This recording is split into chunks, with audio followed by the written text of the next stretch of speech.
Lady, my lords, before the short adjournment, I had opened our appeal in relation to ground 3, errors in evaluation of proportionality, and drawn the court's attention to what we say is essentially the judge's bald conclusion in relation to proportionality vis-a-vis the extraction, and that is the sentence which refers to it being unsurprising. Mr Goodenough emerged from the car. What are our criticisms of the exercise that the judge has undertaken? First, the judge has failed to address how Mr Goodenough emerged. I've made the point about it being a 69 kilogram dead weight. My Lord Justice Edis suggested that, posited the possibility, this is all part of a sequence and it's simply a man being pulled from the car. It is important in this context to appreciate the distinction between merely pulling somebody from a car and throwing him from a car. And therein, from the perspective of a proportionality argument, lies a critical distinction. Our case before the court below was that the circumstances in which Mr Goodenough emerged from the car at speed, flying, how he landed, where he landed, with the injuries that he suffered, was consistent only with being thrown. When you say being thrown, what do you mean precisely? What do you say happened? That they had him detached from the car? And I'm sorry, that's my fault. That they. What was your case as to precisely what happened when you say thrown from the car? Do you mean that there was a positive, not only that to pull him out, but that once they pulled him out, he was then... Exactly, and he was pulled out or yanked out, and it's actually the particularly significant part is what happens then. After he's come out of the car, he's then thrown or thrust towards the ground, on the ground or towards the ground. It's the point at which, on the case of the police, he's been removed from the car. Any reasonable apprehension of danger has now been eliminated. At that point, it's gratuitous use of excess force. And in order, I appreciate it's one seamless movement. I don't want to be accused of engaging in frame by frame analysis. But the point is, where he ends up, and the accounts that are given both by an independent witness and indeed, ultimately, as we shall see, by the officers themselves as to the motion, are consistent, we say, with only having been thrown, yanked out of the car and thrown to the ground in one movement. And therein was our case on proportionality vis-a-vis the extraction. And the short point is, by way of starter, the judge just hasn't engaged with that, which is why you have at paragraph 55 that sentence, it's not surprising that he emerged. But simply saying he emerged from the vehicle doesn't deal with the competing accounts on behalf of the respondent on the one hand and the who bears the burden of justifying the use of force, and the appellants on the other. I must say I hadn't appreciated that was your case. I mean, to that extent, I was looking at your amended particulars of claim. You've got the unlawful assault, page 217, where in particular 3, you say that the officers pulled Mr Goodenough out of the car with such force that his body moved horizontally past them at speed and landed face down on the ground. If one goes on to the particulars of negligence, the case is still put on the grounds of pulling him out of his motor car in such a way as to cause him to land heavily on the ground. It wasn't a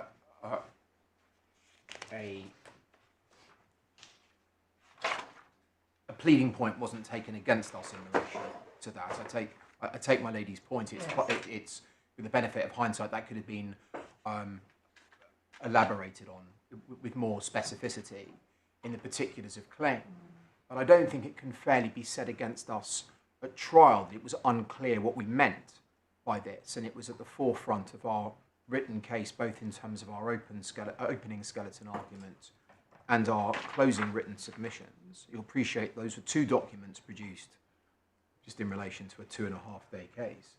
Plus, also, it's important to say, if my lady and my lords have had the opportunity of reading the trial transcripts, especially, of course, the cross-examination of PC Shatford, who was responsible for the extraction, you'll see it there as well. And it wasn't said that this line of questioning was irrelevant or was otherwise objectionable. I hope that answers my lady's observation. I have to accept that the particulars of claim are not quite as clear-cut in that regard as they, with the benefit of hindsight, ought to have been. And nor can I pass that off to the original drafter, because I see that my name is on the amended version. But there it is. Yes.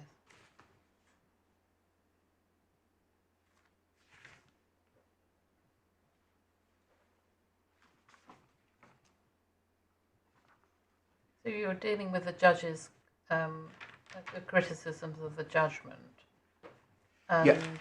So our position was, it was incumbent upon the judge, us having presented this case, to deal with the mechanics of the extraction, how it occurred, how Mr. Goodenough went from A to B. And we say that simply saying it's unsurprising that he emerged, ... fails to deal with that. We say that absent some cogent explanation, not identified either by the respondent or by the judge, the natural and only conclusion available on the evidence was that he was effectively hauled out of the car and thrown or thrust towards the ground. Can I deal with a point that's been raised against us in the skeleton argument on behalf of my learned friends at paragraph 50?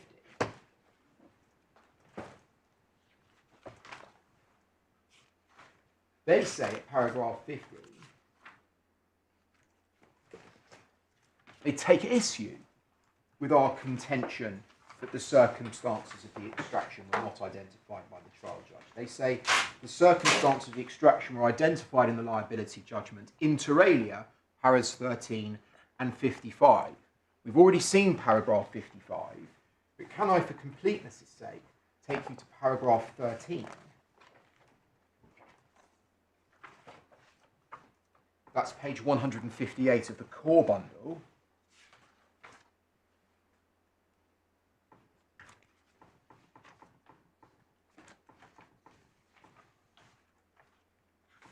That deals with both Mr. Shane's blows, and then we can see the extraction 7 lines down at the end of that line. However, whether as a result of the second of these 2 blows or otherwise, Mr. Goodenough's resistance to physical movement soon ceased, and he emerged from the vehicle.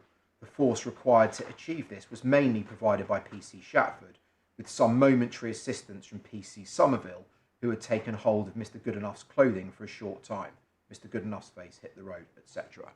So we say that looking at this fairly, paragraph 13 doesn't really add anything to what's in paragraph 55, or perhaps chronologically it'd be more accurate to put it the other way around.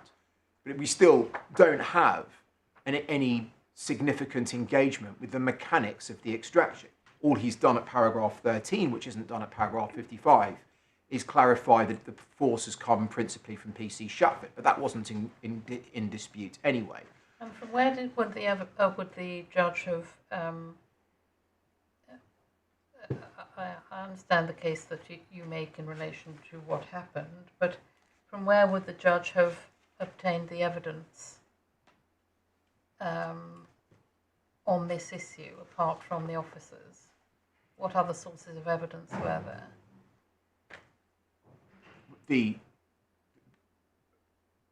I suppose you could look at the photographic evidence, you could look at the post-mortem evidence, and you could look, most importantly of all, at at what we have described as the inherent probabilities. I'm going to turn, shortly, my lady, to the officer's evidence, because what we will see is that it's not straightforward to find the mechanism of extraction from the officer's evidence. This is a situation where a man suffers quite serious injuries, ultimately contributing to his death from the extraction. We know that he ends up face down means that he's unable to break his fall, a reflex, unable to break his fall. He lands face down, perpendicular to the car. That's not a natural movement. We say that's not readily explained by him being pulled out of the car. Something else must have happened in order for him to reach that position. And again, on what do you base that? What evidence is there that entitles you to make that submission? Can I answer that by putting it the other way? Why are we disentitled from making that submission? We are unable to call a witness. Sometimes you can have, in relation to criminal trials, you do sometimes have people who give evidence on the mechanism of injury. In other words, what happened, or my lord will help me, the name of these experts who do give... A forensic pathologist or something? No, not in relation to the injury, but in relation to how people move in the air, or that sort of thing. There are people who give expert evidence on those subjects. Rightly or wrongly, the view was taken that this wasn't even a subject that required expert evidence, an expert on how people are removed from vehicles. It may be that there is some such expert available. I'm not going to pretend we investigated that possibility. I would remind my lady, of course, that it is for the respondent to justify the use of force, indeed to explain it. Our first criticism of the way that the judge has approached this is that he has failed to engage with the use of force. Simply saying that Mr Goodenough emerged from the vehicle doesn't actually tell this court or the parties what that means.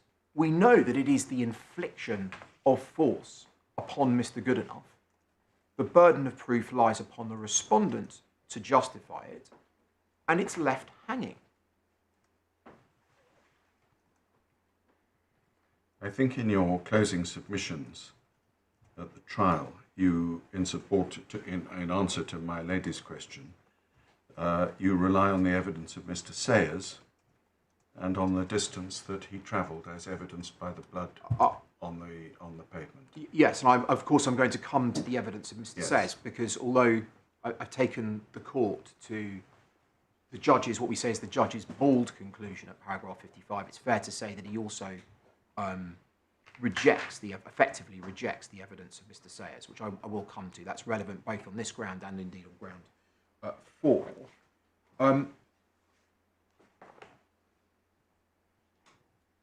But before I do, and can I deal with the second criticism that I have of proportionality? And that is the judge's failure, we say, to address the divergence in accounts. Now, at paragraph 55, just below halfway down, the judge says this: "I am not persuaded that the differences in the way his exit from the vehicle were described by different officers and at different times give grounds for suspicion. The accounts are not so divergent as to be redolent of fabrication." And he then goes on to deal with Mr Sayers. That's all that the judge says about the different accounts. It is impossible, in my respectful submission, for this court to know whether that's a safe conclusion based upon an appropriate analysis, because the judge hasn't even gone through the exercise of summarising what the different accounts were, who gave them, when, setting out what the differences are. It's been dismissed. The submission has been dismissed in one sentence, with no supporting analysis. Now, I could just leave that submission there, and it may be that the court is satisfied that that is an inadequate way for a trial judge to deal with a potentially important point. But it seems to me that it would be more helpful at least to give this court some assistance in terms of what we describe as the divergence of accounts, to demonstrate that this is not an insubstantial point. This is a point of real substance, and that the judge's manner of dealing with it at paragraph 55 is not satisfactory. First, I'll try and do this as fast as possible without taking the court to the underlying documents, unless the court wishes that I do so. First of all, the differences in Mr. Shatford's account.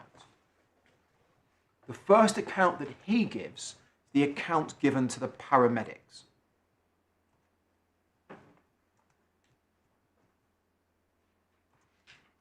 Again, I'll give you the dates of this. Stephen Oakes, sorry, can I just rewind a second? You'll recall I said that the paramedics turned up. First of all, they spoke to PC Shane. They then went to Mr Goodenough, who at this stage was being propped up against PC Shatford's legs. And they spoke to PC Shatford. And of course, at this stage, Mr Goodenough has got blood obviously rolling down his face. First of all, Stephen Oakes. This is the 28th of September witness statement, the day after the event. For the court's note, this is page 547 of the supplemental bundle. PC Shatford told Mr Oakes, according to his witness statement, Robin has fallen out of the car and injured his face. He has hit his face falling out of the car. Teresa Hardy doesn't deal with it in her 28th of September witness statement, but she's then interviewed on the 1st of December 2003. We had the interview transcript in the trial bundle. This is what she wrote when being asked the question about the interaction with PC Shatford. PC Shatford told her that Robin Goodenough had fallen out of the car sideways, and that was how he had sustained his facial injuries. For the court's note, this is supplemental bundle, pages 494 to 495. Next, the account given to Superintendent Chesterman at the 3 a.m. briefing. Now, can I make it clear at this stage that I accept that at the 3 a.m. briefing there is no evidence that PC Shatford himself spoke up. You've been taken to the account given by P.S. Bates, and you'll recall that I focused on I did point out when looking at P.S. Bates' account that P.S. Bates himself said he had no personal knowledge. He must have been told what had happened by other officers. It's reasonable to infer that was at least included PC Shatford, but I can't put it higher than that. The short point in relation to the minutes of the 3 a.m. briefing is that the description of Mr Goodenough's removal from the vehicle was suggestive of him being placed on the floor. In other words, it was a controlled removal and takedown to the ground. See also for this purpose the Gold meeting minutes at 1754. The two-page references there are 1751 and 1754. We then have PC Shatford's notebook at page 639. Unless, my lady, the court wants me to go to any of these documents, I'm just proposing to give you the references. Thank you. Where he said, and summarise their content, where he says that Mr Goodenough was pulled out by the right arm and shoulder. And he also says this: when Mr Goodenough landed, he landed with his arm under his head, which on the face of it is inconsistent with the injuries that were suffered. Next, on the 15th of October 2003, PC Shatford was interviewed on 4 separate occasions under caution. Prior to the second interview, he was given a copy of Mr Sayers' statement. And we will come to Mr Sayers' statement in a moment. He was an independent witness who was looking at what was occurring from outside the window.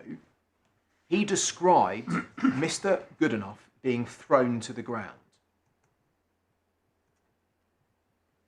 See page 279. As I said, this is a document that I will come to specifically in a minute. Now, PC Shatford, as he was entitled to, gave no comment at any of his interviews. But at his third interview on the 15th of October, he produced a statement that he read out. That's at page 643. He accepted in cross-examination at the trial, the civil trial, that the purpose for producing this statement, this prepared statement that he read out, was to address, amongst other things, additional disclosure which had been given earlier on in the day. So there was a gap of several hours between Mr. P.C. Shatford and his representative being given Mr. Sayers' statement, and to be fair, other documents as well, and the production of the prepared statement. In that statement, see page 643, P.C. Shatford gave no further detail about the method of extraction, but he did give detail about Mr. Goodenough's injuries. See in particular page 644 of that prepared statement. He claimed that there was nothing irregular about the method of extraction. Now, the important point from our perspective is that he did not take the opportunity to comment on, challenge or contradict the account that Mr. Sayers had given. We then go to the criminal trial. Trial 1.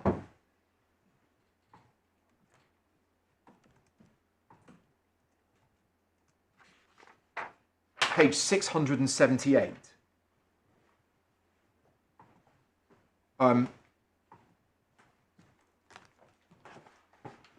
Examination in chief.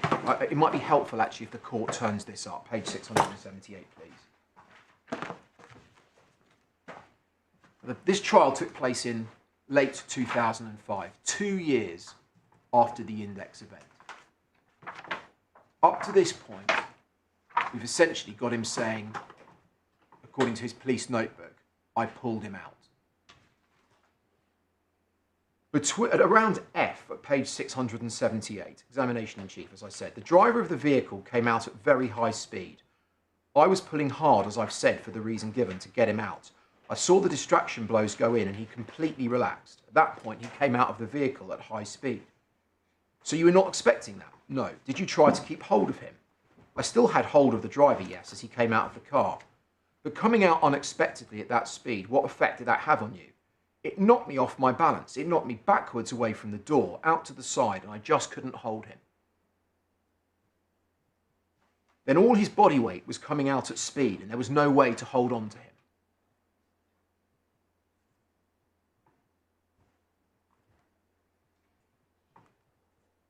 I'll allow the courts to read down on that page rather than me just reading it out because it's along the same lines.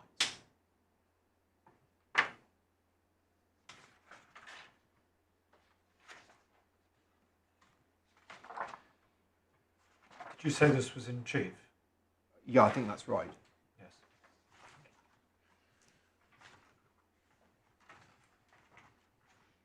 You'll appreciate that this is ground, that territory that's then covered by Mr. Jaffergy. I don't think it was in chief. Sorry? I think it was in chief. Lord Falk says he doesn't think it. Lord Falk says he thinks it isn't in chief. It seems to be an examination by Miss Woodley, Yeah. who Who's was defense counsel? representing the officer who was giving evidence. Yeah, So it would be in chief. I think it is in chief. Yeah. Probably. Simply for the purposes of proportionality, I thought I'd take you to the evidence given in chief rather than under cross-examination. I mean, broadly speaking, he sticks to that account. This is a different account to the one that has appeared up to now. And then, for the sake of completeness, can I take you please to page 802, which is his evidence at the second trial. Again in chief.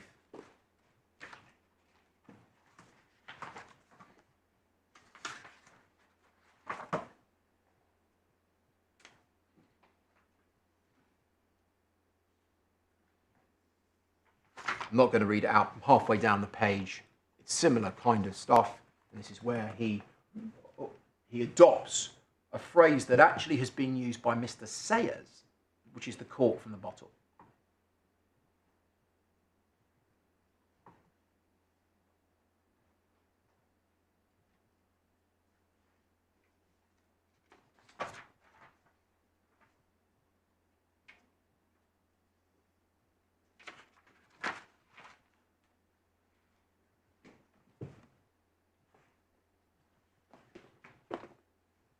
Now,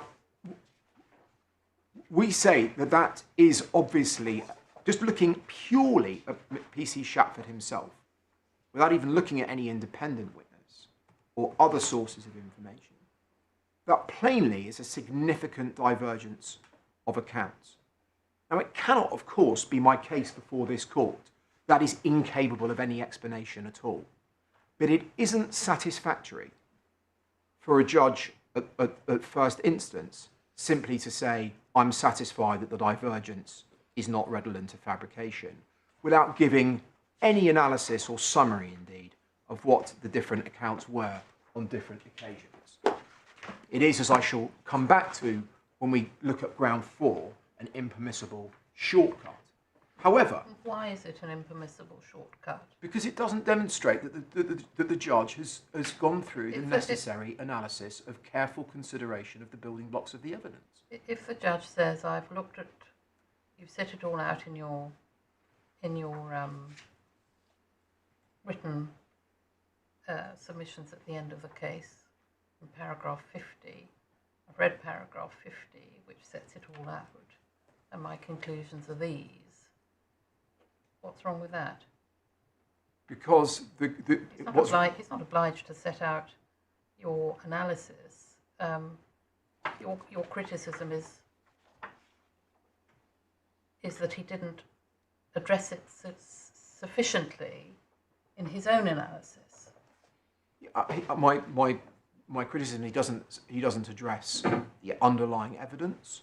He doesn't address the analysis, and furthermore, it is not as if this is a one-off in terms of the criticisms that I'm making of this judgment.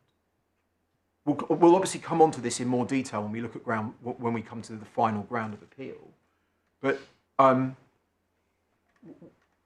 looked at in the round, anticipating what I'm going to be developing in a short period of time, we say that looked at in the round, this is a case where there are far too many areas of the judgment where essentially what you've got is a bald conclusion, unsupported by analysis. Going back the judge does address, doesn't he, in part of the judgment, the difficulties, what the section described as evidential challenges, where he deals with the issue of what you would describe as emerging accounts, and he would describe as discrepancies.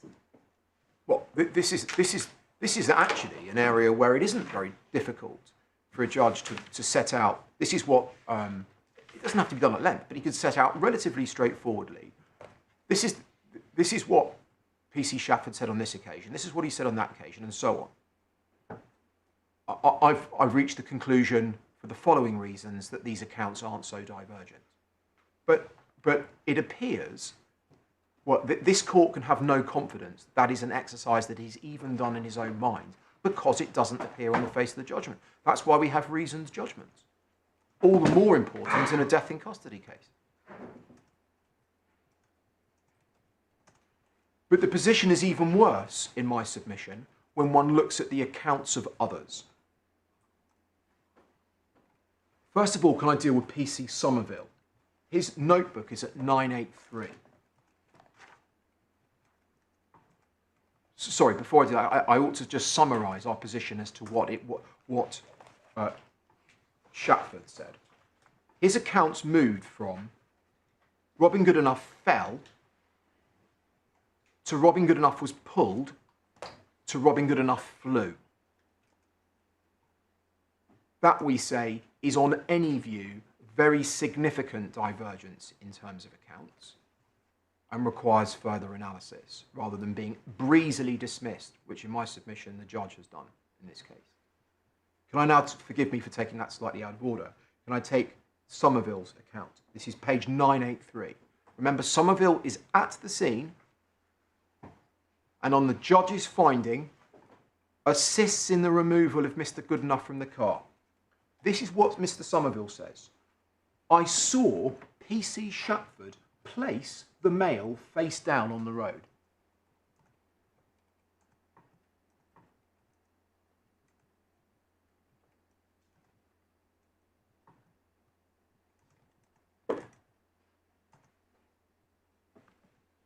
That's completely different from the account that PC Shapford belatedly gave at the criminal trial. That's page 983. What about PC Shane? In his notebook, this is page 1169, Mr Goodenough fell out. In the first trial, I'm just giving the brief references. In the first trial, he said he toppled out like a pendulum. Page 1368 to 1369. At the second trial, he then moved to agreeing with Mr Sayers that Mr Goodenough emerged fast and horizontal. And what about Sayers? He, of course, was an independent witness, the value of which hardly needs to be stated. On the 2nd of October 2003, he gave his first witness statement, pages 278 to 279. He said that Mr Goodenough was pulled from the car and thrown to the ground. On the 23rd of October 2003, he gave a further witness statement, page 283. He said he was extracted sideways. On the 1st of December, he gave a further witness statement with a bit more detail re the extraction. He said he was thrown sideways. He couldn't have stood even if he'd wanted to. Now, the judge rejected Mr Sayers' evidence. He said, see paragraph 55. And to be fair, also paragraph 14. He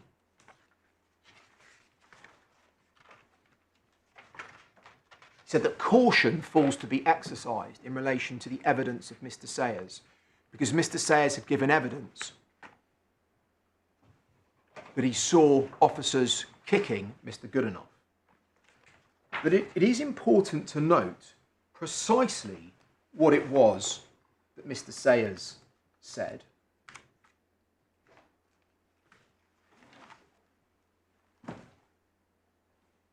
And it's, for this purpose, it's worth going to his original witness statement at 278.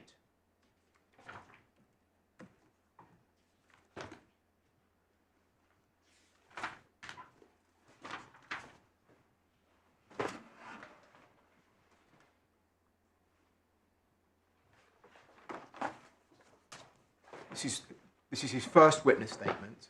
Halfway down the page, the paragraph beginning... Forgive me, I'll wait for my Lord of Justice Nugee to get the page. Yes. Halfway down the page is the paragraph beginning the engine noise. 4 lines down. I would describe the street lighting as okay, but due to the late hour, it's quite dark. I leant out of my bedroom window to see what was going on. I could feel the top window on my shoulder blades as I was leant quite far forwards.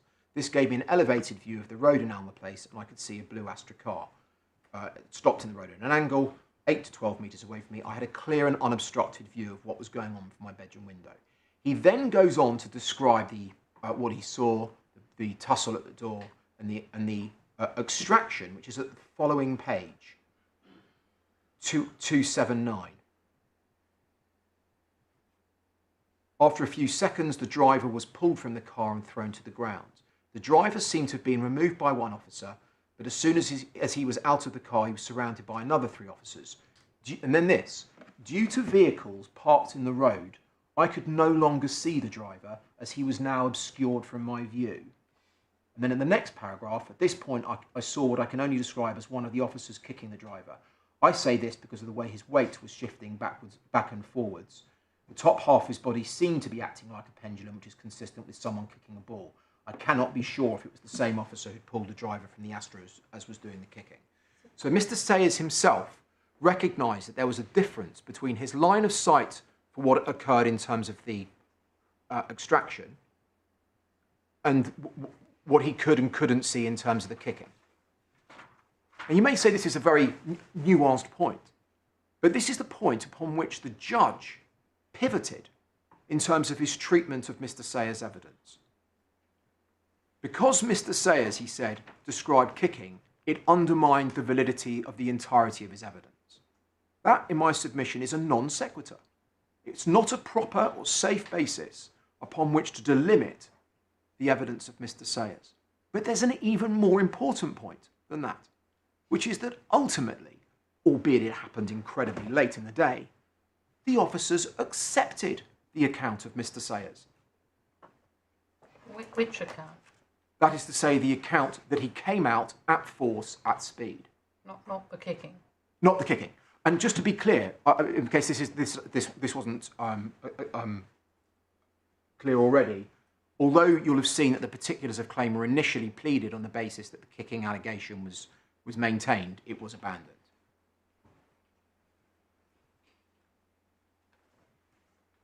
So it's about the removal. So that's to say, in broad terms, the officers accepted what Mr. Sayers was saying about the speed of Mr. Goodenough's extraction from the vehicle. I'm being very slow. Where does he say in this statement about the speed of extraction?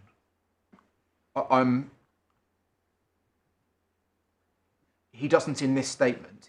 I think I gave. Oh right, I'm sorry.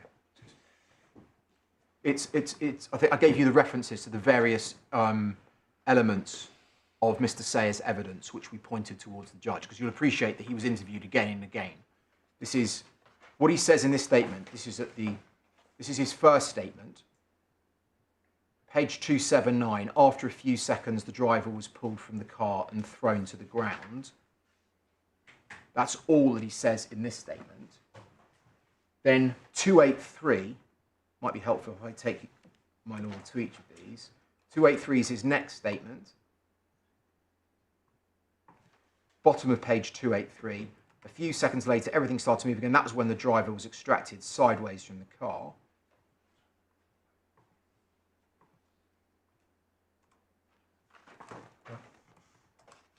And then more detail of that is given at 289. This is a statement dated the 1st of December 2003, where the purpose of the statement is explained. I've been asked to clarify the part of my statement where I talk about the removal of Mr. Goodenough from the driver's seat of the car he was in. 289 at the bottom of the page. Then suddenly Mr. Goodenough was pulled sideways out of the car.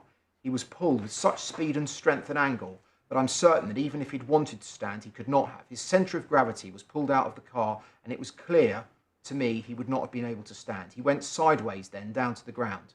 I must clarify from my first statement, I said he was thrown to the ground. He was thrown sideways and then ended up on the ground. I could not see him, but it was easy to tell where he was because of the group of officers that gathered around him. So forgive me if I made the mistake of shortcutting this. Mr. Sayers' account is also evolves, but there's no significant change in his account. He simply puts flesh on the bones of what he said at the outset, on the within a day or so of the initial incident. Sorry, I said a day or so, forgive me, it was the 2nd of October, so it was about 4 days. His first account was about 4 days after the incident.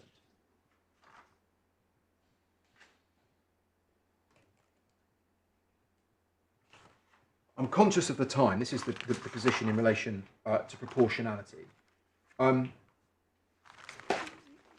You have, I hope, the broader point that we advance about the judge's failure to deal with this.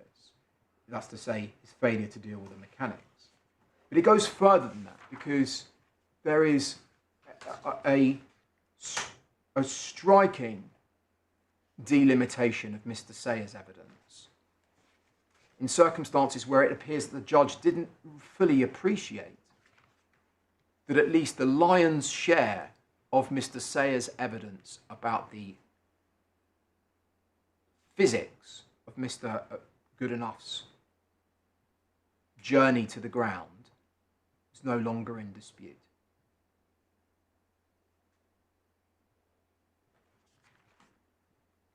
And for those reasons, we say this appeal should be allowed on ground 3 too. And what the effect of that, we say, just looking at the question of relief for one moment, if I might briefly, without being regarded as presumptuous at all, is that we say that in this case, forgive me, Yes. is that we say that the respondent has failed to discharge the burden of demonstrating that the force was proportionate, even on the assumption that the respondent succeeds on ground 2. Can I now turn to deal with ground 4? The court may be relieved to know that I can take this pretty briefly because many of the points that I've already made arise in connection with ground 4. But first of all, can I deal with the principles? The court will be very familiar with the duty of the trial judge to give adequate reasons for the decision.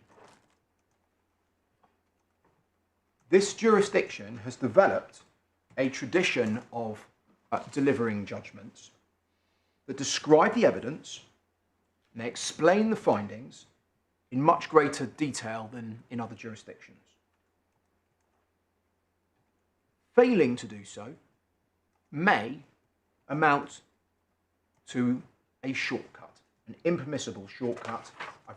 We've referred in our skeleton argument to the case of Har and Prince Aziz for an example of just such an occasion, in a case whose importance is significantly less than this one. The reasons for requiring these kind of building blocks are almost too well known to be stated, and please forgive me if I do just go on and briefly state them. The parties are entitled to know why they won or they lost. It ensures confidence in the judgment for the parties and for the wider public. The exercise of setting out the evidence and the analysis of the evidence provides valuable discipline for the trial judge.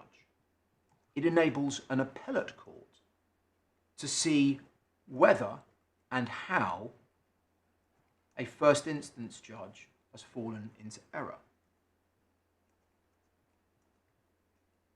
And even in relation to primary findings of fact, which are, of course, within the primary province of the trial judge, the judge must still say enough to show that due care has been taken and the evidence as a whole has been properly considered. And in support of that, we commend the decision of this court in the Symetra case, which is at, forgive me, tab 19 of the bundle of authorities. See in particular paragraph 46 of the judgment of Lord Justice Males. Is that the case that went to the Supreme Court? It did, but not on this point, I think. Well, I think I might be observations grasping. were made by the Supreme Court about this topic because they reversed the Court of Appeal. Can I come back to my lady on that? This is actually one of the respondents' authorities rather than ours. It doesn't make a difference. Doesn't make a difference. It doesn't make a difference.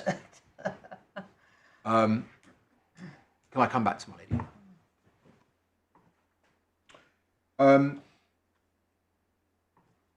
Still on the questions of principle, there's another element of this. It's the dimension of ensuring that justice is seen to be done. There has to be confidence in judicial decision making, and the importance of these procedural expectations can hardly be overstated in the context of a death in custody case. And I'm sorry for labouring the point. Please see E7. The rigorous scrutiny that's required in cases such as these. So what is our complaint here? Our complaint is that there is a failure by the judge to consider the evidence in the round, a failure to consider the essential issues in the case, an express decision to refuse to consider the appellant's submissions on some of the essential issues, and in large part, uncritical acceptance of the officer's accounts. In short, there are serious procedural shortcomings in this judgment. I invite the court to look at our criticisms in the round rather than one by one. What are the matters that we rely on? Well, perhaps before I address that, I should say this. We accept without hesitation the principle that a judge does not have to deal with every item of evidence and every argument that's presented towards them. We accept the proposition that deciding what to deal with, what to recite in the judgment, is itself a question of judgment.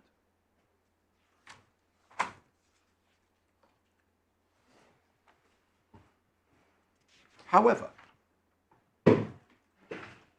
the more evidence that a trial judge fails to mention, and the more arguments that a trial judge fails to address, the more readily, we say, an appellate court will conclude the trial judge has not done the bare minimum of what he or she is required to do.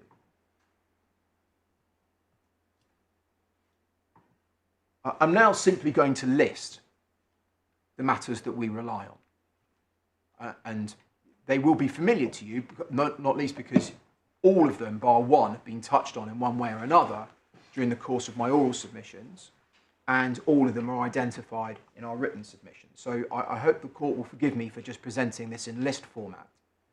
But that's what I propose to do. First of all, the refusal, as we would characterise it, to address our arguments on the reasonableness and indeed existence of P.C. Shatford's claim belief. This is the catalogue point. Second, the inadequate addressing of our arguments on the evolution of P.C. Shane's account. You'll recall effectively that nowhere do we actually have in the judgment any setting out by the judge of the evolution of P.C. Shane's account.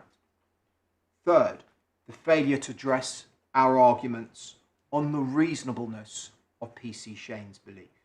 Again, although the judge didn't explicitly use the catalogue formulation in relation to this, we had a series of numbered criticisms of the cogency and credibility of P.C. Shane's account, and they are simply not dealt with in the judgment.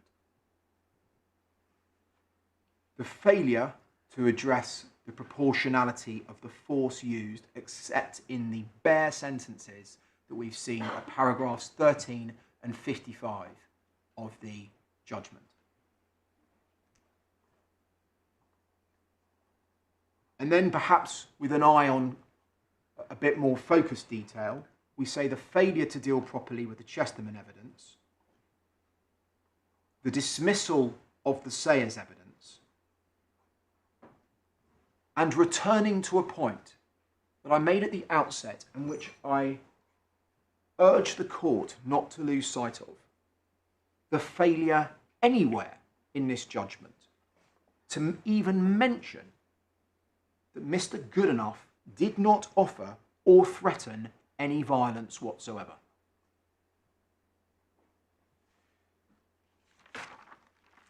But those are the points that I've already touched on in terms of my oral submissions under grounds 2 and ground 3.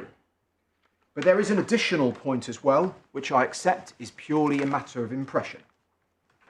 But it is a matter of impression which I feel duty-bound to bring to the attention of the court, because of course it goes to the question of how these judgments are read.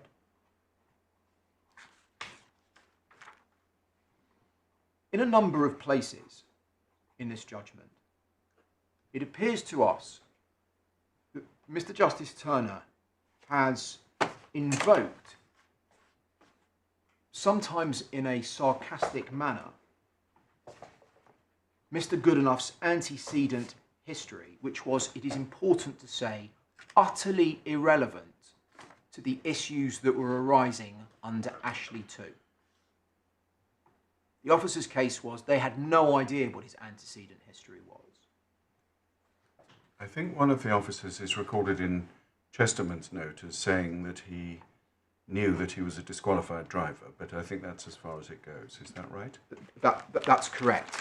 And let there be no mistake about it. I think, if I can just explain that, when he came out of the vehicle, he was recognised as being Robin Goodenough. Yeah. The point is, but of course, at that point, the damage had been done. Yeah. As it happened, there was a suggestion that in fact they already knew, but that didn't get anywhere.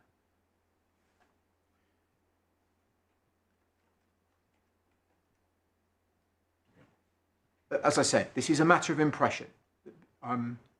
It's our reading of the tone of the judgment, but we note that there is it appears to us, a jarring contrast between the rather sarcastic description of Mr. Goodenough, the late Mr. Goodenough, and the overtly sympathetic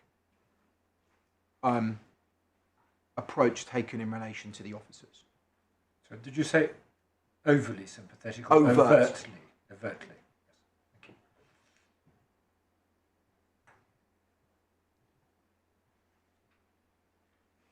Thank you. And with this in mind, it is worth making this point. I said at the outset, with regard to ground one of the appeal, the one that obviously is not being argued, the findings in relation to that were at paragraphs 56 and 61. These are the findings that Mr. Goodenough was in fact not posing the threat that was believed.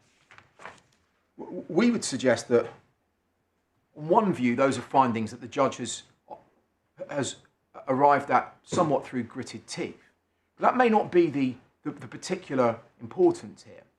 The consequence of the findings, let's be under no illusion, is that he has died as a result, at the very least, of a mistake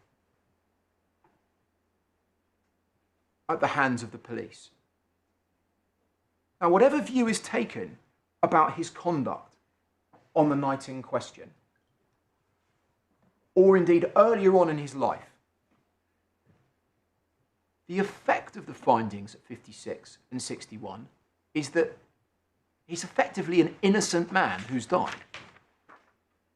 And that ought, on the face of it, to attract an express acknowledgement of sympathy. But that is absent. As I said, this is a matter of tonal impression, and I don't press that point any further than I have. Our overall submission in relation to ground 4 is that, taken in the round, this is a judgment which has too many holes in it, too many matters not addressed, or addressed on a plainly inadequate basis. The consequence of that is that there has been a procedural irregularity in addition to the substantive complaints that we raise under grounds 2 and 3. For those reasons, we ask that this appeal be allowed. Can I just turn my back one moment? Before you sit down, Mr. Laddie, I should say that I was wrong to say Symmetra had been overturned by the Supreme Court. But what the case I had in mind, and I think I should mention it now so you have an opportunity to deal with it, is the case of Shagang Shipping Company in the Supreme Court. Shagang Shipping Company in the Supreme Court, I think it was August 2020, and in particular, paragraphs 116 to 118, because the criticisms made, and that's why Symmetra was mentioned in that case, cited, is that in that case was that the reasoning was not merely succinct but sparse, contained no sustained analysis of the main evidence and arguments, and a number of other criticisms.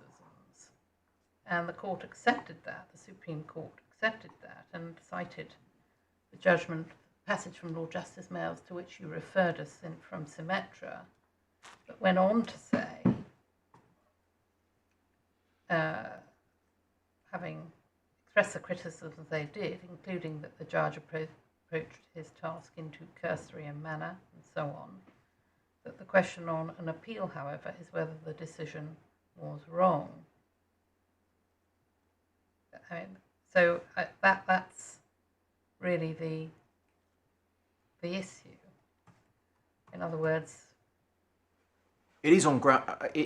Well, I'm slightly reluctant to kind of deal with it without having got. I'm not asking you to deal with it now, but I think I should mention that is something that I think may be material for you to certainly consider.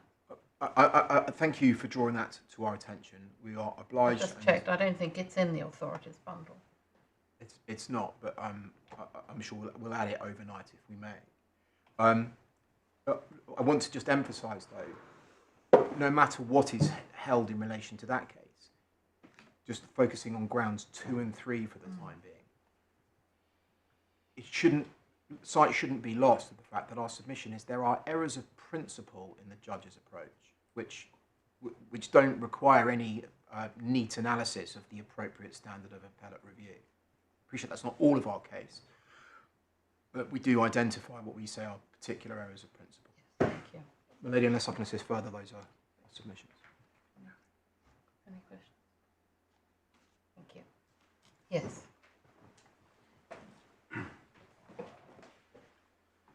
My lady, my lords, Mr. Justice Turner rightly said at the outset of his judgment that this case has cast a long shadow over all those that were involved. A considerable time has passed since the death of Robin Goodenough, but my clients acknowledge that for his family, his sister, his mother and friends, the pain continues. The judge also made the point that no one could have predicted that the injuries caused, or at least contributed to, by his being taken out of a car and the whole process in which that was involved would have been capable of causing his death. He makes that point in paragraphs 15 and 55 of the judgment. I don't think there'd be any dispute about that. The events of that night, it was past midnight, took possibly less than 2 minutes, the material events.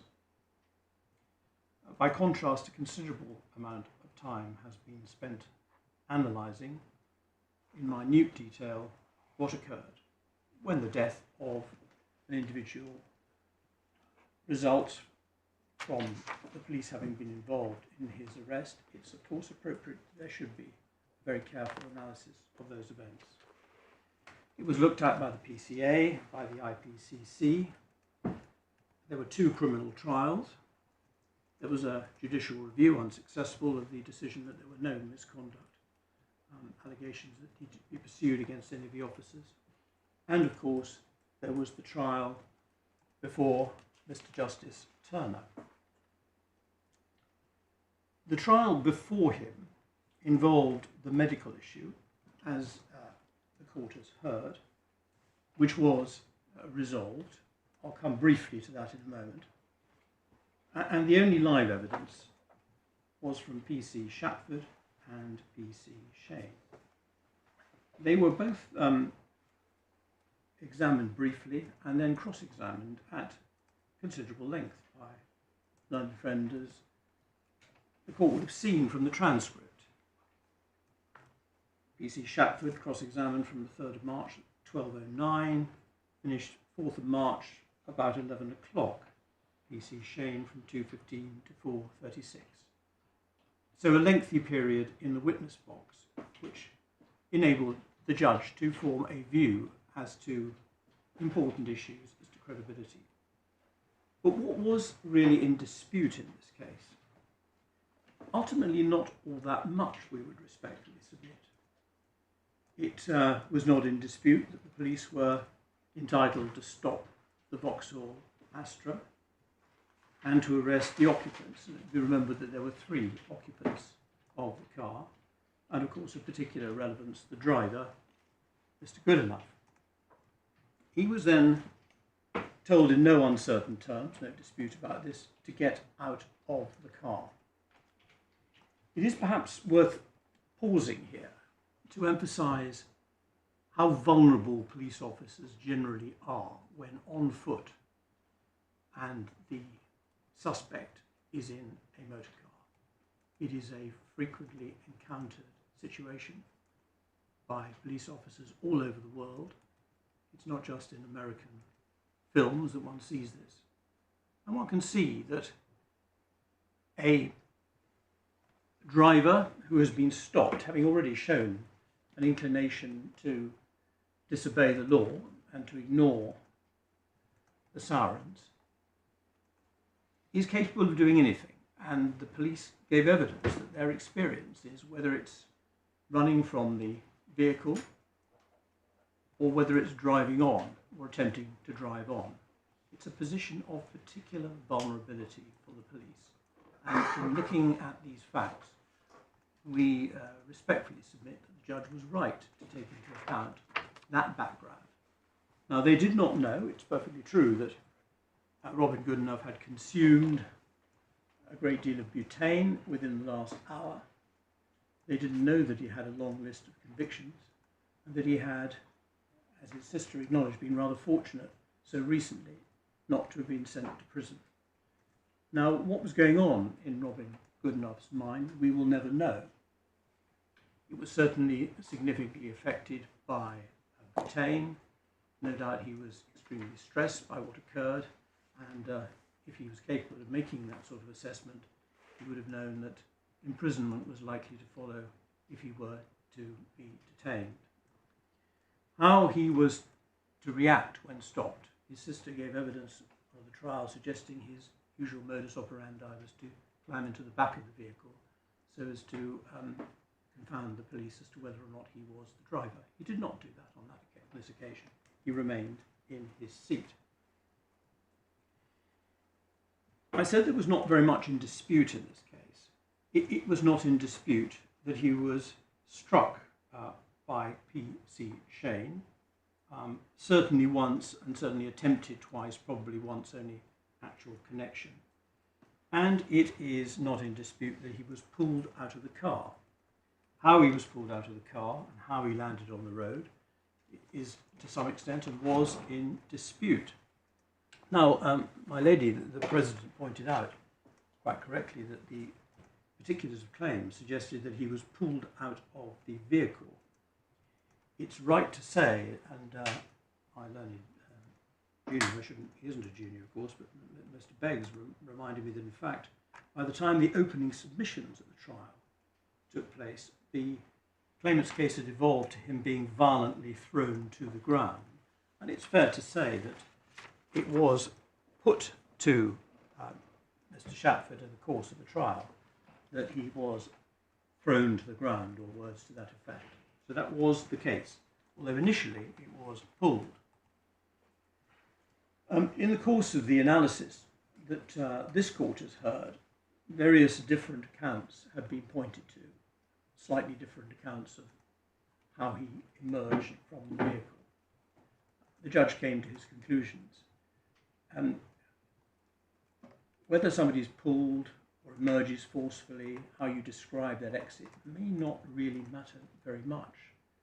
But I think I understand the case that's now being advanced. Although he was pulled with some force, he had to be pulled with some force eventually, and the resistance gave way.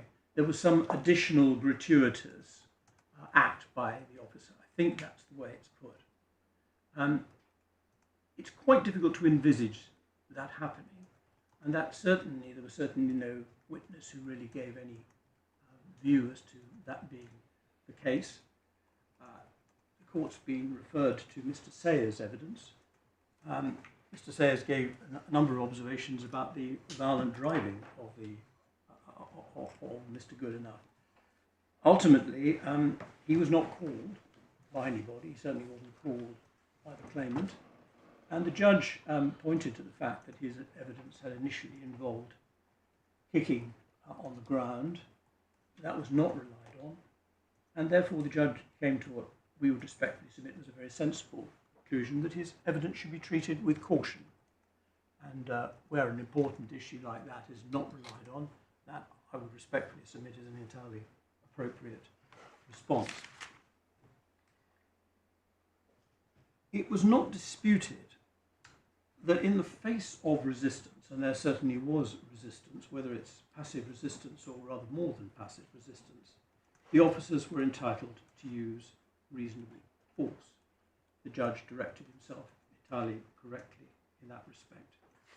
But the claimant's case was that the force used exceeded what was proportionate. In a sense, it was very much a jury question. At one stage, it was, so it appears from the history of the events, going to be a jury trial. That was originally suggested. It eventually evolved, as most of these cases, but not all of them do, to being a trial before a judge. But the findings of the judge, of course, as opposed to the findings of a jury, can be scrutinised in the way that they have been. The criticisms are not low-key. It is suggested that the findings were contrary to natural justice, unbalanced, uncritical, defective. Refusal to engage, refusal is the word used, to engage seriatim effectively with 8 submissions made by my learned friend below and made again, and failing to engage in some proportionality assessment.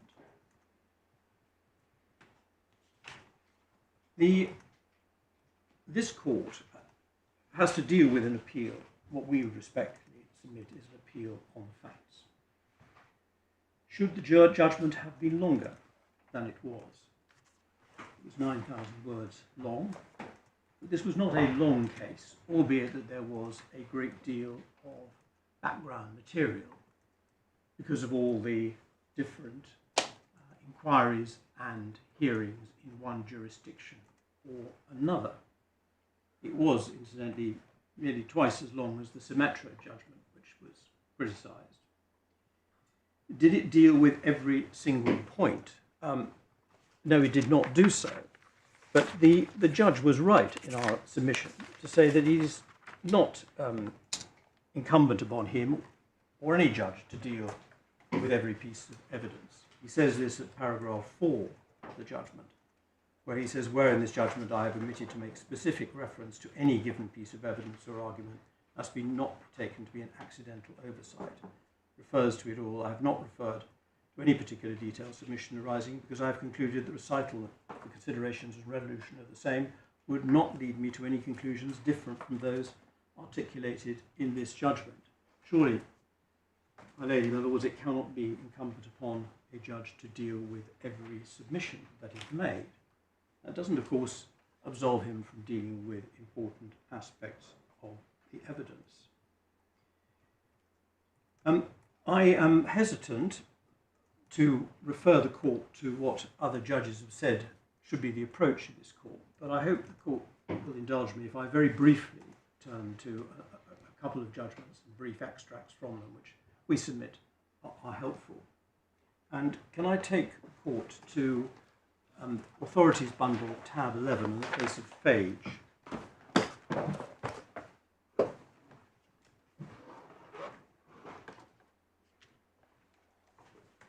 The case is not at all like this. It's concerned with Greek yogurt. And the issue is whether or not there was passing off about the Greek yogurt. But it does contain some very valuable observations by Lord Justice Lewison about the approach to an appeal on the facts. And this is at page 269 of the bundle and at paragraph 114. And it begins, and I'm not going to read it all out, but it begins with appellate courts have been repeatedly warned by recent cases at the highest level not to interfere with findings of fact by trial judges unless compelled to do so. This applies not only to findings of primary fact, but also to the evaluation of those facts and to inferences to be drawn from them. may be a partial answer to the question that was raised during the course of argument by my Lord Justice Nugee. He refers to a number of well-known cases and gives reasons, the expertise of the trial judge in determining facts, a trial judge with considerable experience of the nature of the sort of facts which featured in this case. The trial is not a dress rehearsal, it's the first and last night of the show. Duplication is a disproportionate use of limited resources. And then we come to the island hopping reference. And the atmosphere of the courtroom cannot be recreated by reference to documents. Lord, that is an obvious but valuable point. The assessment of the two witnesses, the two crucial witnesses, something that I, having not been there in this court, cannot attempt to better the judge in doing. Thus, even if it were possible to duplicate the role of the trial judge, it cannot in practice be done. He also says at paragraph 115, which is entirely consistent with the passage to which I referred, that there is no duty on a judge halfway down in giving his reasons to deal with every argument presented by counsel in support of his case. His function is to reach conclusions and give reasons to support his view, not to spell out every matter as if summing up to a jury, nor need he deal with any matters which are not in dispute. And the rest of the passage is also useful, but I needn't read out more of it. Can I also, I think rather consistent with an observation the President made to me in relation to the Supreme Court, turn to a case called Henderson, which is at the next tab, Henderson and Foxworth Investments Limited. Also, facts very far away from this. It was about the purchase in Scotland of a hotel and golf courses for a number of, for approximately £2 million. There were disputes about what happened. The Lord Ordinary's decision went one way. It was then overturned by the Extra Division. And the issue before the judge was, should it have been overturned? And there's a useful passage, which is at page 302 of the bundle and paragraph 56 and 57 of Lord Reid's judgment in Miss Henderson. He disagreed with the reversal of the Lord Ordinary's view. He said, in the circumstances, I cannot see any substance in the criticism of the Lord Ordinary. His treatment of this chapter of evidence was not unbalanced. It did not indicate any failure to understand or take into account. More generally, he gave careful consideration, etc., etc. And then this.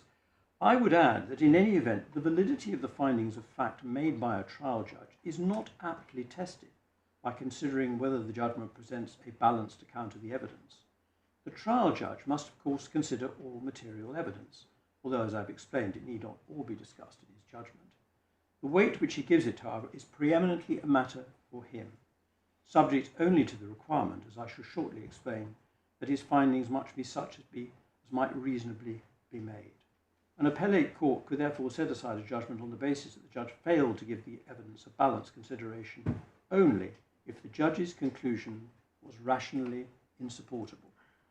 So it is, in our submission, a high burden that the learned friend has to cross. And finally, by way of authorities, tab 10, the case about Sir Christopher Holland, when it was at E7, which I think the learned friend has referred to, and it's at page 230 of the bundle, where the court refers to a very useful passage from Lord Hoffman in the Biogen case, where he says this, and it's just below the lower Lord hole punch.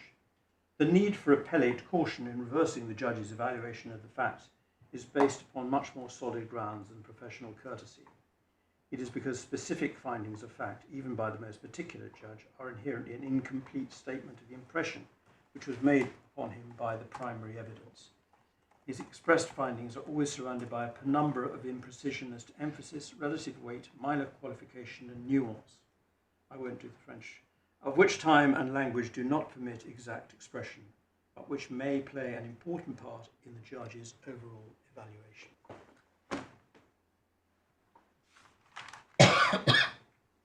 Can I now take the court to what the judge himself said about how his judgment might be regarded? I acknowledge that that might be regarded as a little self-serving in the circumstances. This is in the core bundle, and it begins at page 177.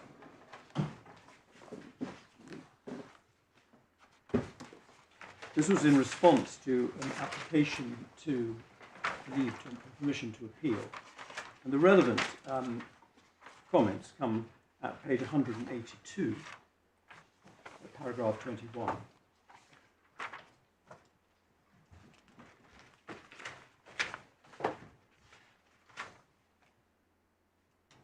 Ground 2, erroneous and unbalanced approach to the evidence as to the plausibility of the officer's account. This ground of appeal amounts to little more than a complaint that I rejected the claimant's case on the facts. This I did, equipped with all the advantages of a trial judge, which an appellate court lacks. He then refers to the Karma African Minerals case, refers to a number of decisions, which in turn returns to a number, because including that passage from Lewis and LJ in Farge case, or actually he's got it wrong, it's the Phage rather than Farge. He then goes on to say, paragraph 23, I'm entirely satisfied that none of the 5 examples given in the claimant's written application come close to satisfying the criteria for a successful challenge to a judge's finding of fact. He then goes on to quote a useful passage from Customs and Excise Commissioners versus A and another, dealing with the difficulty of a judge's task. And he also deals with ground 3, when the claimants seek to draw a distinction between the concept of under imminent attack and under imminent threat of attack. To be fair to my own friend, I don't think this is something that he pursued with particular vigour before this court. This is in the circumstances a distinction without a difference. The House of Lords in Ashley referred to the concept as one which involved imminent threat. The terms are used interchangeably in the authorities because they are synonymous.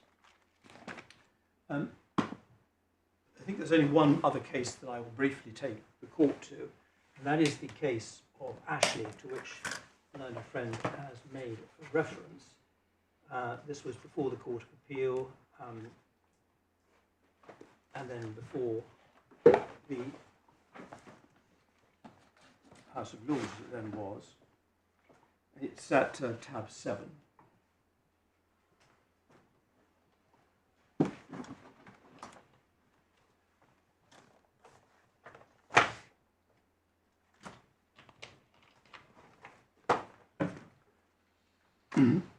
My learned friend correctly described the very unusual facts that the deceased was naked and unarmed when shot and killed by a police officer.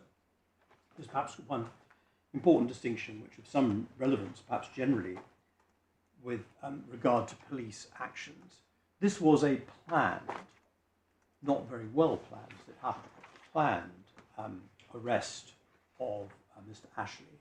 Of course, a great deal of what the police do, as was the case in these circumstances, is being on patrol late at night here, having to respond by way of improvisation, of course, using their experience and principles. This is rather different from the sort of planning that went into this particular event. The various options which have been described as Ashley 1, 2 and 3 inevitably are not quite as clearly separate from one another as they might be, because if the test was that the defendant had to believe it, that was sufficient. But if it was a wholly unreasonable belief, then that of itself would make it unlikely that he did in fact have the relevant belief. So they aren't really hermetically sealed, these 3 tests. But the position is clear, as my learned friend said, that the Court of Appeal said and the House of Lords accepted that the direction as the judge gave in this case was the correct one. And although the Court of Appeal disagreed over one other aspect as to whether the case should go on, Lord Justice Orr gave a different view. although he's in fact, his summary of the law is very good, I would respectfully submit. Lord Justice Auld is at page 160, paragraph 173.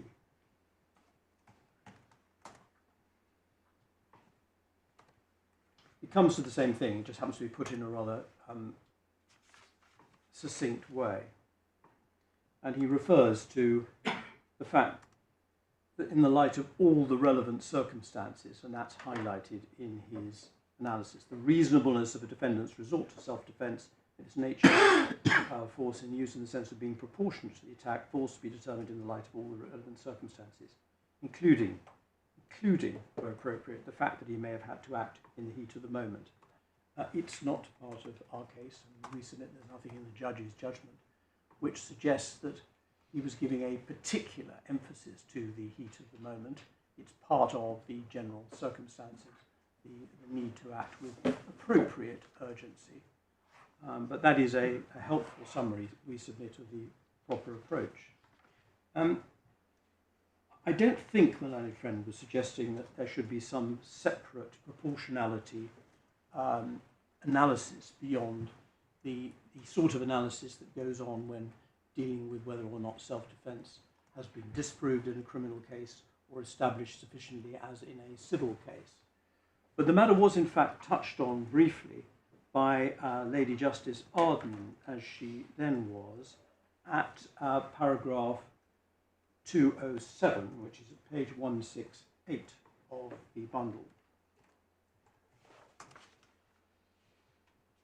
She said this: I observe that no reference is made to proportionality. It is sometimes said where a defendant seeks to justify what would otherwise be a trespass that his response must be proportionate. I leave open the question whether the law requires a defendant, at least in a case such as this, to establish that his actions were proportionate in the sense of something more than his actions were reasonable in all the circumstances. I haven't been able to find, apart from that comment, any other reference to proportionality providing something extra.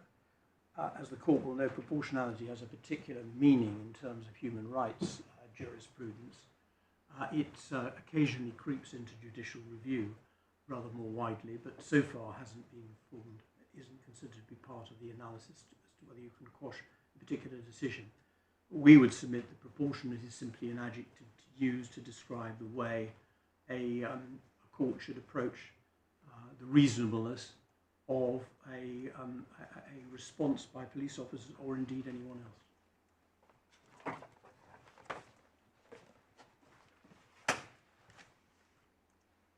The Supreme Court, the learned friend says, well, they were disappointed that Mr. Starmer, as he then was, did not take the point that, as it were, Ashley 3 should have been the correct approach. Well, whether he would have been successful in that, I don't know. Lord Bingham seemed to be reasonably content with the decision as it was. So was Lord Carswell, albeit that Lord Scott was interested and surprised that the matter had not been taken, argued at least at this level. It remains the law, what the Court of Appeal said and what the House of Lords approved, that there is a different approach to self-defence, both from the criminal and civil point of view, and at the moment it stands, as the judge quite correctly directed himself. How much did oral evidence matter in this case? The appellants in this case have rather blown hot and cold over this. In their skeleton argument at Bundle A, page 3,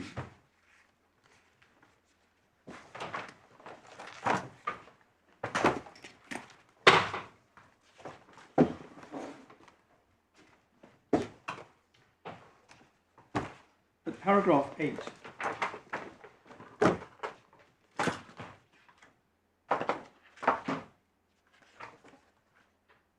they say, unusually none of the claimant's witnesses are being called to give oral evidence at the trial of liability, and no application to cross-examine has been made. This reflects 4 factors. the relative lack of factual dispute as to what happened regarding the officer's rationales for using force. In the case of trespass, the burden of proof lying on the defendant. The extent disputed, the factual accounts of the claimant's witnesses have been extensively tested in the previous trials of the officers, a substantial lapse of time. In contrast, the claimants respectfully suggest that notwithstanding the lapse of time, it remains important for the court to hear and see the defendant's officers, who must justify the force they used according to the relevant civil law principles. The credibility and cogency of the officer's rationale are a central issue in this case, and the relevant principles differ in critical respects from the principles applicable under relevant criminal law. So that was the purpose of their being called. They were challenged vigorously about their credibility.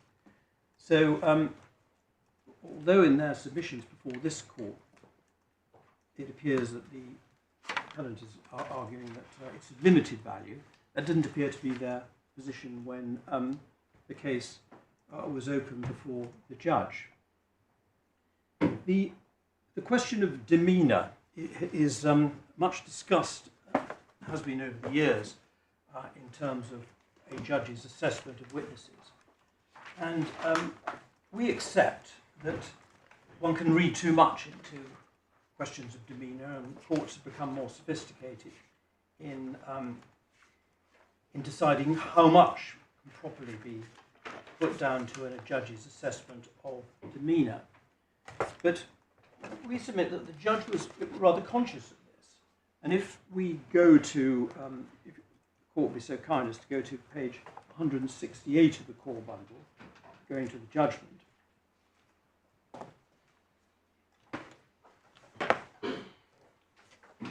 what the judge said this was, in this context, I do place some reliance on the demeanour of P.C. Shane when he was in the witness box. I recognise that some caution must be exercised in placing undue weight on this factor when determining whether the truth lies, where the truth lies. But in this case, I'm satisfied that it is not without significance.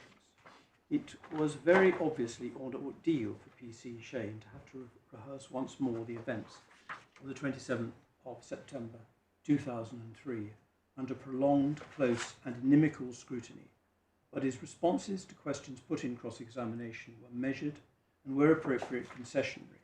I also note that I took the same view of the way in which P.C. Shatford gave his evidence.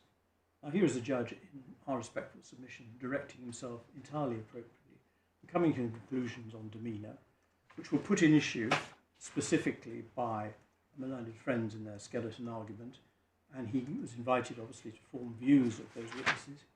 He did form a view and was able to accept their evidence. Now, of course, compared with the shadow that it's cast over the family of Mr Goodenough, these events are of less importance to the police officers concerned. But one can only imagine how, having this matter hanging over you for so long, and having to revisit what happened over the course of a couple of minutes when you were a police officer on a reasonably routine patrol, taken its toll on those officers themselves, and why, in those circumstances, they were content, for the most part, when they gave evidence, to adopt what they'd said in the police notebook shortly after the events, and that was specifically adopted in their evidence in chief.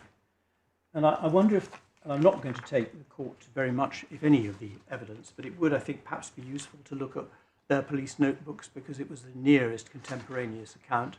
It answers quite a few of the questions in both respects to these two officers, which have been raised in the course of argument. Can I start by asking the court to look at what P.C. Shane said, which is at 1168, which I think is bundle C. B, I think mine's C, but I do apologise, I've got that wrong. Yes, I think your Lordship is right, it's bundle B. Thank you very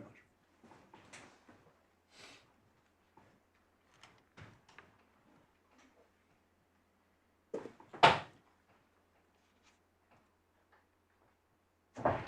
he was the officer who was in charge of the van, effectively. The Vauxhall had turned down this, what turned out to be a cul-de-sac. Incidentally, quite a few points have been made about how well he was in a cul-de-sac.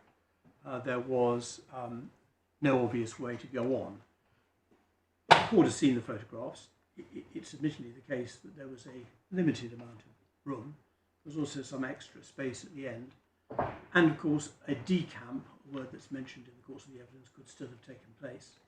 And the other thing, it isn't always safe to assume that those who have already shown an inclination to disobey the law are necessarily going to act wholly rationally. So one friend says, well, there was nothing about the way that Mr Goodenough behaved to think he was going to drive the car. An easy thing to say with the benefit of hindsight, not so easy if you're an officer who's left the vehicle and goes towards a Vauxhall which is already driven in contravention to an explicit indication by the police. So he says that towards the top, as we near the end of the road, the vehicle slowed down and then stopped. It stopped at a slight angle to the left, and I drew to a halt some 3 feet behind it.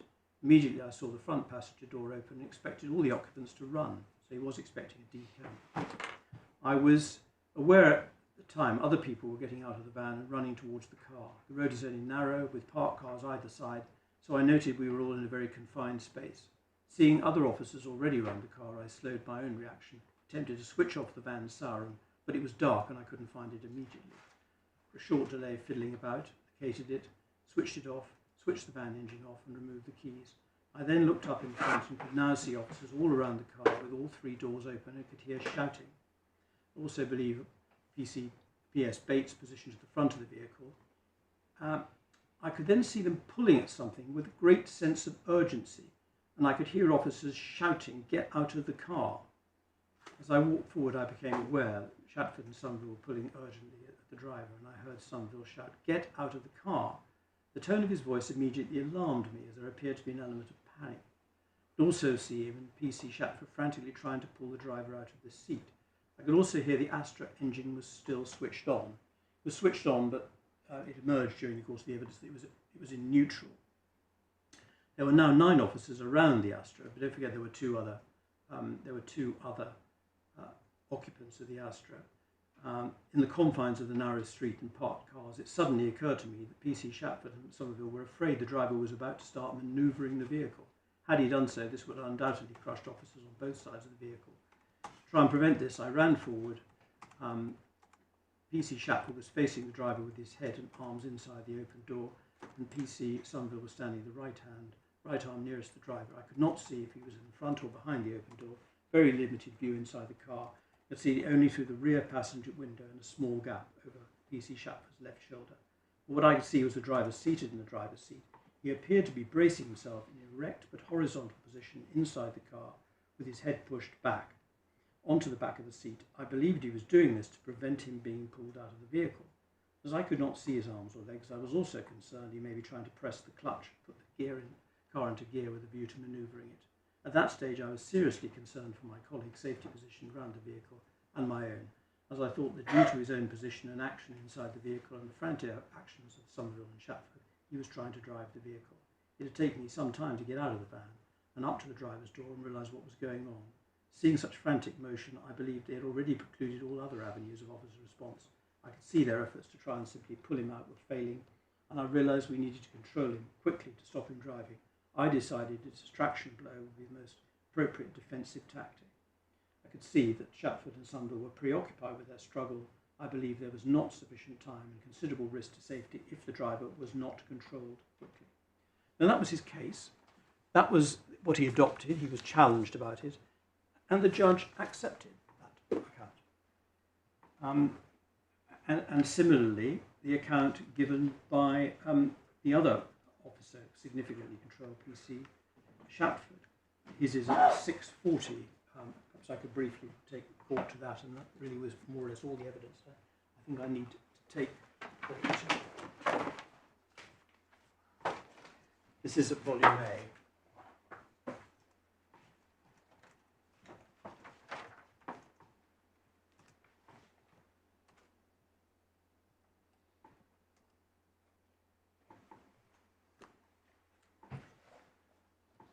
I won't read all of this out, but perhaps I could ask the court to look down the page. He could see that it was his main concern that he was reaching for a weapon, either a needle knife or even a gun. As I did this, I reached into the vehicle with both hands, took hold of his right shoulder with my left hand and his right middle arm with my right hand. My main concern was no longer switching off the engine or getting the keys, which had originally been his intention, but of preventing the driver from reaching into the vehicle and getting hold of the weapon. Having hold of him pulled backwards hard, although using my arms rather than my whole body weight, I gave verbal commands to get out of the vehicle and leave what he was after. It was very rigid, and he tried to pull back into the vehicle. He wasn't wearing a seatbelt, pulled him a second time, continued verbal commands, remained rigid, would not leave. At this time I could see the man in the car, a person in the passenger seat, and officers at the other side of the car, but no others on my side. The driver pulled back in the car again, and his body was still very rigid. They pulled a third time and kept pulling, still using my arm strength rather than body weight. Whilst pulling, I could see him looking around. However, he did not focus his eyes onto me, nor did he speak. While I was pulling him, I saw a right arm come round the same side by the passenger's door, punch the male driver in the side of the head, and this enabled me to pull the male from the vehicle. I presumed it had been a police officer who had hit him as distraction blows. I then pulled the male from the vehicle by his right arm and shoulder onto the floor. The driver ended up on the road next to his open driver's door. He was laid in the lazy recovery position when he landed nearly face down but slightly on his right side facing to his left. His right arm was stretched out on his head. Same, I was giving him verbals to stay down and stay on the floor. And he goes on to say he just applied a handcuff. So he wasn't actually cooperating even at that stage, as the judge found in relation to the handcuffing. It was then afterwards that he, as it were, collapsed. So he suffered injuries, and what turned out to be very serious injuries, as my learned friend has rightly said, a fracture of the thin bone of the alveolar ridge, which loosened his teeth. He doesn't appear to have protected his fall. Whether this was because of the effect of butane, I don't know. It's clear that his heart was susceptible to ventricular fibrillation, partly perhaps due to butane toxicity. And the experts had agreed in this case. There were multiple factors, as the papers suggest. There were found microscopic changes in the heart following an autopsy, recent butane use of amitriptyline, which is a tricyclic antidepressant, the stress of the chase, the fact that he was obviously probably going back to prison, resistance to being removed from the car, and the blows and the fall on the ground. And the issue was initially whether those latter two factors made any difference, because it was common ground that you can die from butane alone. But the law in relation to causation, and I don't think there's any issue between my learned friend and us on this, is that a material contribution has to be established, and on the balance of probabilities, what the police did in generality, including the pulling and the kicking, was capable of and did on the balance of probability amount to a material contribution, albeit perhaps not the major contribution, but a contribution which is sufficient in civil law now, and the law has developed, as the court may have seen from the various skeletons, considerably over the years as to what the proper approach to causation in civil law is. But the view was taken that causation in this civil case was no longer an issue. So there were no explicit findings as to how much what the police did cause and didn't cause the death, but it was a contribution for the purposes of a civil claim.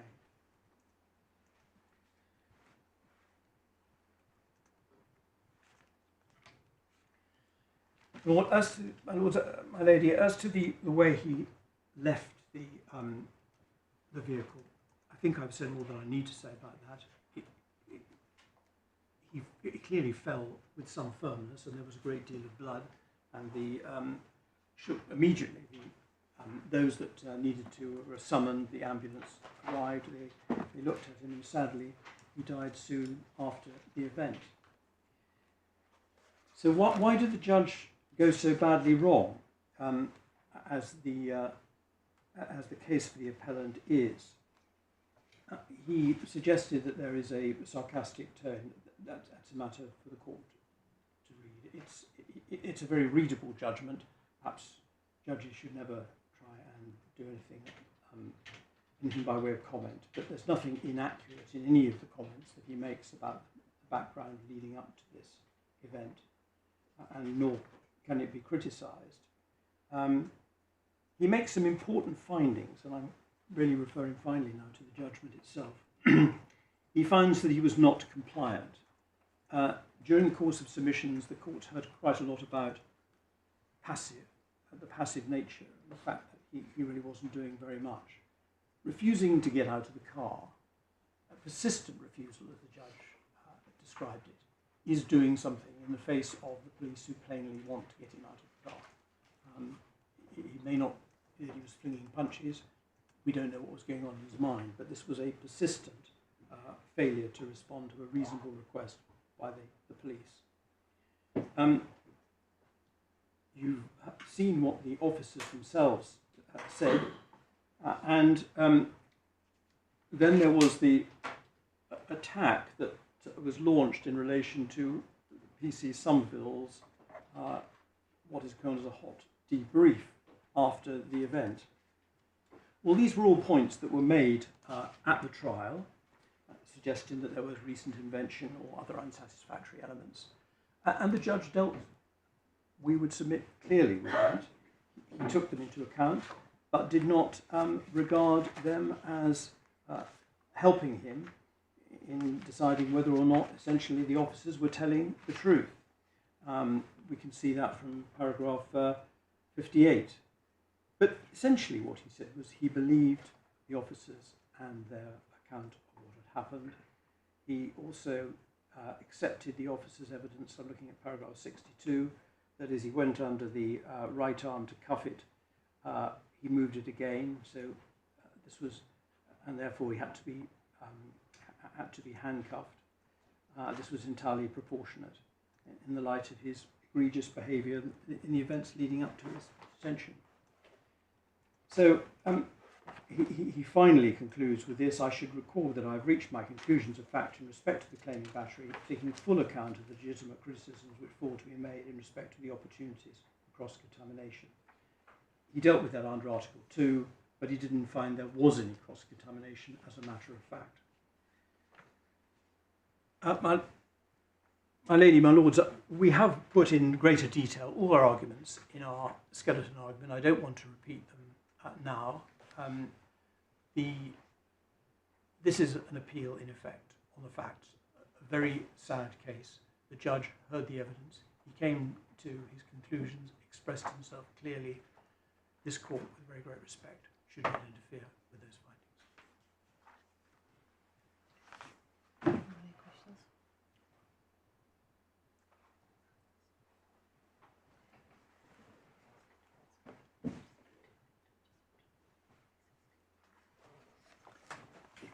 Yes. Just 1 second.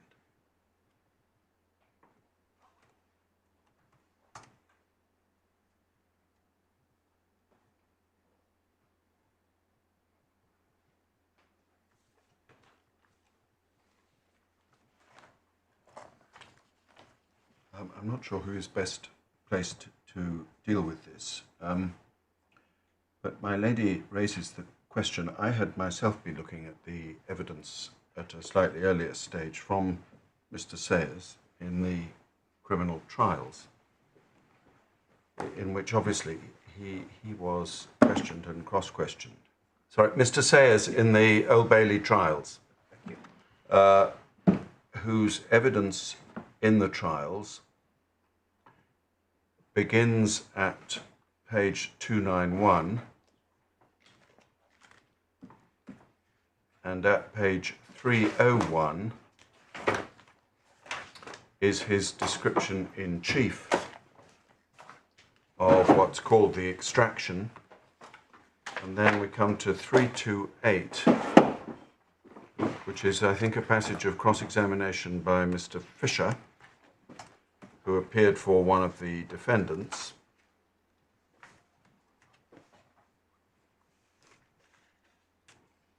And he seems to be cross-examining on the basis of an earlier account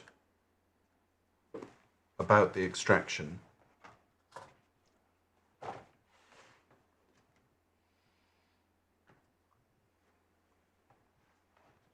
And seems to secure some what I'm going to call concessions from the witness about whether there are two movements in the course of the extraction or really only one. I'm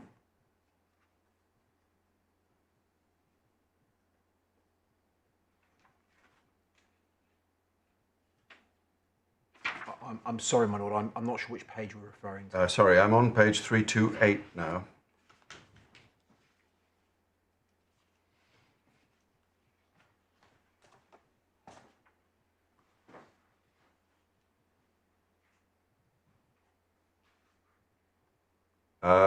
And Mr. Fisher, I think, is putting some words, more horizontal than vertical, correct?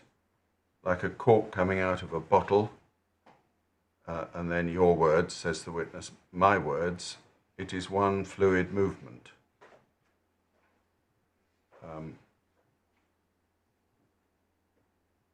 And then after the officer had let go, he didn't go straight to the ground, but went sideways and down. And Mr. Fisher says, yes, because it was not the situation of an officer throwing somebody to the ground. They were coming out and dropped to the ground, did they not? And the witness says, correct.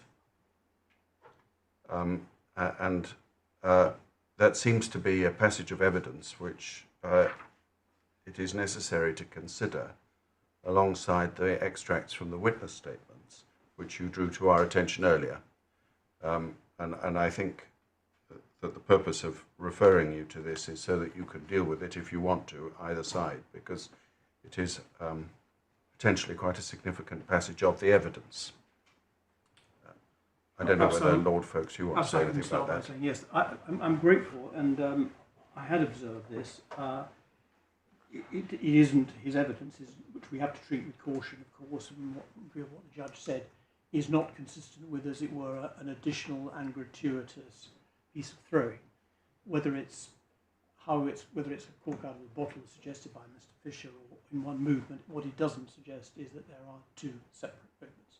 So that is a piece of evidence.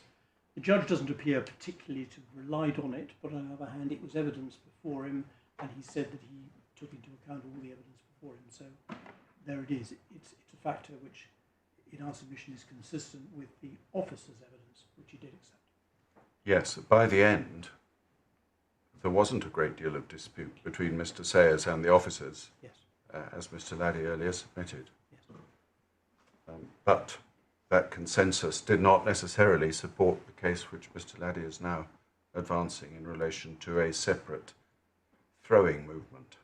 Just to be clear, our case in no sense depended on being able to identify a separate motion after the initial extraction. So in other words, our case is entirely consistent with it being one fluid movement. There has to come a point where the officer lets go of Mr. Goodenough, causing him to go to the ground and suffer the injuries that we've seen referred to. The case, as I say, doesn't depend upon us being able to demonstrate a separate movement. Indeed, the authorities counsel against that. They're authorities that my learned friends rely on, the authorities about a frame-by-frame analysis. The point, which is important in our submission not to lose sight of, is that the judge, first of all, fails to deal with the point about Mr. Goodenough being a 69-kilogram dead weight. Can you expand on that point for my benefit? 69 kilograms is what I think of as just under 11 stone. Yeah. Well, I'm saying yes, but I can't do the maths in my head. I'd assume that's about right. I think a kilogram's 2.2 pounds. Yeah. Which would make 153 pounds. be just under 11 stone. But what is the point that flows from that? As my Lord Justice Edis points out, ultimately, the officers agreed that Mr Goodenough emerged at speed. I'm going to use the phrase flying in a neutral sense. There's a number of phrases used in various bits of the evidence, like a cork out of the bottle, at speed, horizontal, etc. Absolutely. So, in order for that to have occurred, under the force of PC Shatford alone, effectively it's PC Shatford alone, there's momentary assistance given by PC Somerville, but that's after he's already started to emerge from the vehicle. That's PC Somerville's evidence. One has to work on the basis that this is our case. We say that far more force is being applied than is necessary, which is why he ends up so far away, face down, with all of the injuries he does. So when you say he's thrown to the floor, really, your case is he must have been yanked out of the car with great force. Is that it? It's not just yanked out of the car with great force. He's yanked out of the car and thrown to the ground. It's, as Mr Sayers says, it's one fluid movement. Right. It's not yanked out and then pushed. Or, I mean, it could have been. I don't know whether Mr Sayers saw that. There's nothing inconsistent with him being yanked out and thrown in one fluid movement. And sorry, I beg your pardon. I didn't mean to interrupt. We were reminded by Lord Fawkes of PC Shatford's account in his notebook. Yes. And he there says he pulled, and Mr Goodenough resisted. And he says that he pulled again, and Mr Goodenough resisted. Yes. And then he pulled again. By this time, he'd been punched by PC Shane, and he'd gone limp, and he flew out. Something to that effect. Yes, sorry. It's not a doll. No. But is the account given in the notebook an impossible account? The account given in the notebook, first of all, is not the same account as he gave at trial. Either in the criminal trial, which is the point I made earlier on, about how the case of from Mr Shatford's point of view, evolved significantly. You'll recall that by the time it came to the first criminal trial, for the very first time, he came up with an account that he came out with such force that it effectively knocked Mr Shatford, the PC Shatford, back.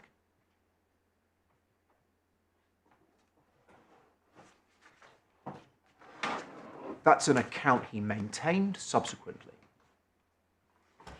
He came out with such force that PC Shatford was unable to hold him. It knocked him off his balance.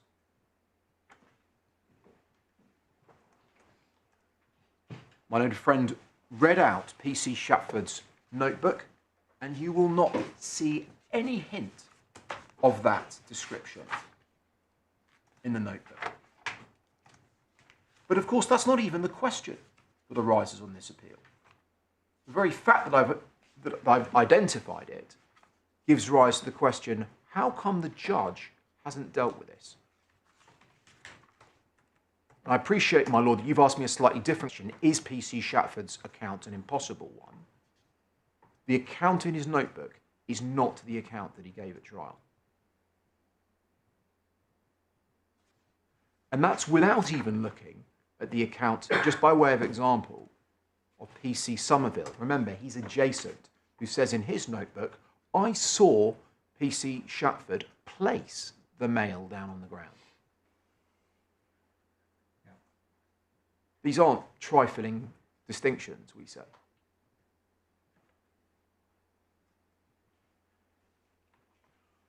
On the basis that my learned friend has completed his submissions in reply, my own reply is going to be very, very short. The reading out of the officer's two notebooks and broad submissions about standard of appellate review do not, in my submission, begin to engage with the errors that appear on the face of the judgment.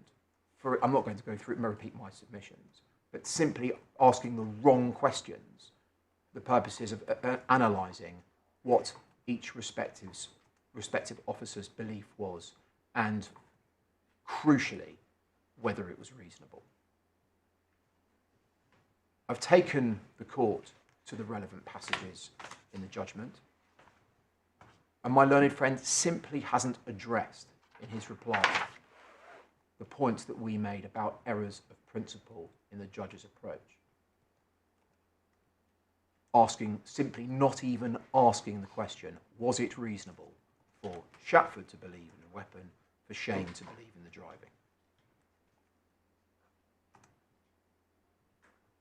Indeed, by reading out the officers' notebooks, without regard to the fact that their accounts in some respects developed subsequently, you might think it's the exercise that's being carried out is saying that all you have to do is listen to the police officers and that's enough. Reasonableness is evident and established. You don't need to look at the arguments that were being advanced on behalf of the claimants at trial. That's precisely what we're complaining of. My lady, of course, the early finish means that we're deprived of an opportunity to make submissions in relation to the Supreme Court case to which you draw our attention. I suggest that if there are any additional submissions in relation to that, we submit them in writing. Thank you very much. Any questions? We'll rise from it. Thank you. Rise.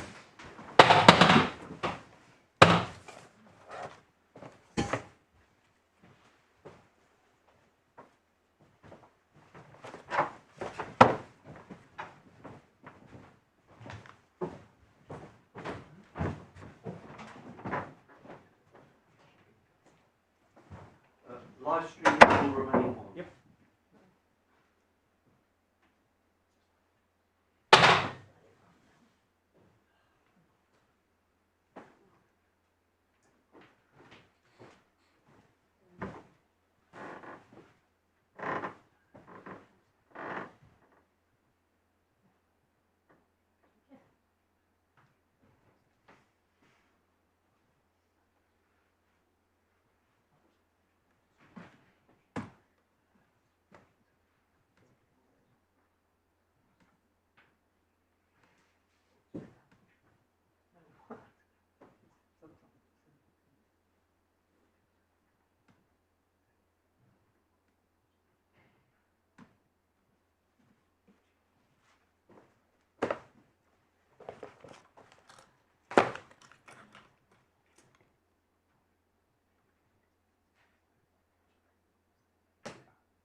Council, can we get ready? All rise.